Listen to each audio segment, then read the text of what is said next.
waa daayar aan ku joogsan karin idimaheeda.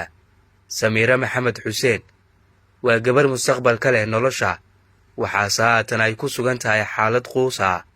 waa shalay qof lixaad deeda qabto asaageeda la socda aan ahay, maantana asaageyga way socdaan.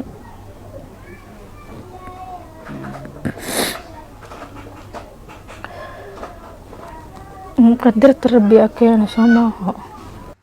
8 sano waxay dhulyaal la tahay musiibadii ka dhacday degmada Warta Nabadda 2016.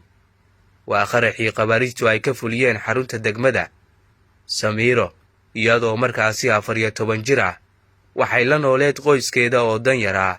waxay ka shaqayn jirtay xarunta degmada Warta Nabadda oo ay ka mid ahayd gabdhaha nadaafadda.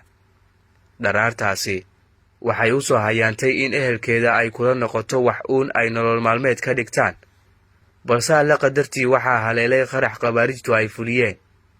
walaa ani horta marka hore qof fadhiya ahay, laakiin baabuurka markuu imaado ay istaagay.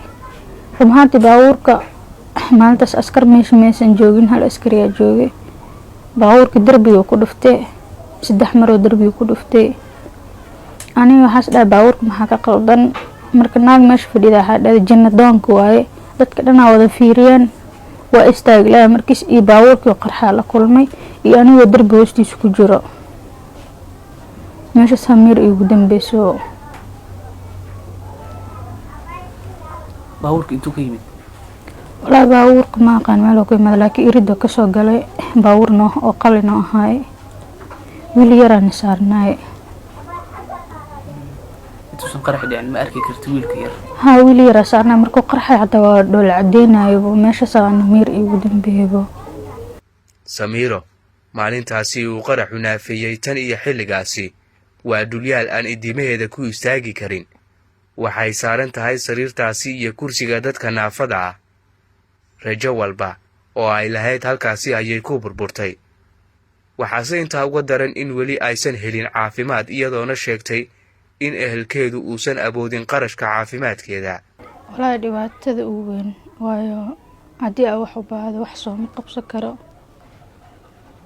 lugeena maanta kuma istaagi karo. dhibaatada kala kulma taas waaye.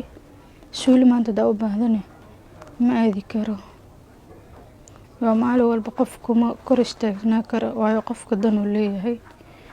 familkaaga maalin walbana kuma kor istaagsanaa karaan, waayo wax cunto ay u baahan tahay waxa cabto. walaahi ummadda Soomaaliyeed dhammaan meel walba jooga waxaan ka codsanayaa gargaar caafimaad inay ii fidiyaan iyo gurmad. maanta ifka walaa lagu yahay, waxaa baxsatan aakhira ka horeeyaan. gabadhiina oo kaleeta ahay. gargaar caafimaad inay ii fidiyaan, ay soo caawiyaan rajeynaa. weli waa daayar mustaqbal fiican leh haddii ay hesho daaweyn iyo garab istaag ummadda Soomaaliyeed leh. Xuseen Xaaji Xasan, warbaahinta qaranka, Muqdisho.